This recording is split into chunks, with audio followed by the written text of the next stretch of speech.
Welcome to global channel Jayanthi Amirisetti trips and cooking ఛానల్కి స్వాగతం. సొరకాయ దేనికి పనికొస్తుందిలే అబ్బా, ఎందుకు పులుసుకి తప్ప ఇది దేనికి పనికి రాదు అనుకుంటారు. కానీ శరీరం నుంచి విష పదార్థాలను తొలగిస్తుంది సొరకాయ. పులుసు పెట్టుకోవడానికి మొదట సొరకాయని కోసుకోవాలా, కట్ చేసుకొని పెట్టుకోవాలా, తొక్క తీసి దాన్ని ముక్కలుగా కట్ చేసుకొని పెట్టుకొని టమోటాలు అవన్నీ కట్ చేసి పెట్టుకోవాలా. పొయ్యి మీద కళాయి పెట్టి దానిలో తగినంత ఆయిల్ వేసి ఆవాలు, జీలకర్ర, మెంతులు వేయాలా.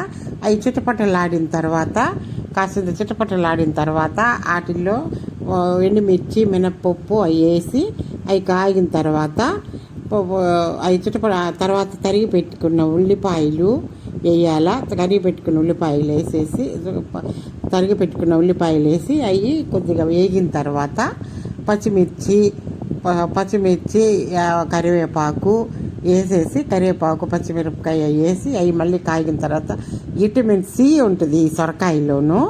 ఈ సొరకాయ జ్యూస్ న్యాచురల్గా క్లీనర్గా పనిచేస్తుంది. ఆయుర్వేద ప్రకారము తగినంత ఉప్పు వేయాలా. దీంట్లో ఉప్పు, పసుపు, కారం వేయాలా. కారం వేసేసిన తర్వాత ధనియాల పొడి ఒక స్పూన్ వేసి బాగా వేయించుకోవాలా. దీన్ని వేయించుకున్న తర్వాత మగ్గిన తర్వాత ఈ సొరకాయ ముక్కలన్నీ దాంట్లో వేసేసేయాలా.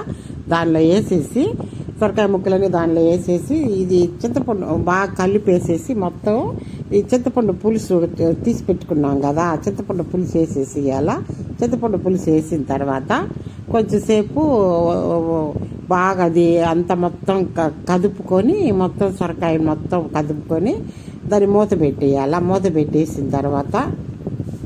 పెట్టేసి కొంచెంసేపు తీసిన తర్వాత గుమ్మలాడే సొరకాయ పులుసు రెడీ. ఇది అన్నంలోకి, చపాతీలోకి అన్నిట్లో బాగుంటుంది. కాసింత కొత్తిమీర, కరివేపాకు చల్లుకున్న తర్వాత ఇది సౌందర్యానికి కూడా బాగుంటుంది.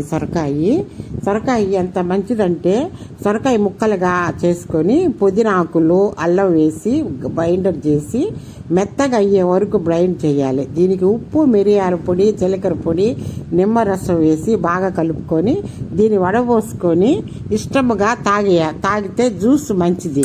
ముఖంపై ఉండే ముటిములు, మచ్చలు తొలగిపోతాయి. వృద్ధాపచాయాలు తొలగి యవనంగా కనిపిస్తారు. చర్మంపై వచ్చే ఇన్ఫెక్షన్స్, దురదలు, దద్దురులు తగ్గటంలో సహాయపడుతుంది ఈ సొరకాయ. ఈ జ్యూసు తాగితే ఎంటుకలు కూడా ఒత్తుగా, పొడవుగా వస్తాయి. సొరకాయ లైక్ చేయండి, షేర్ చేయండి, సబ్స్క్రైబ్ చేయండి నచ్చితే.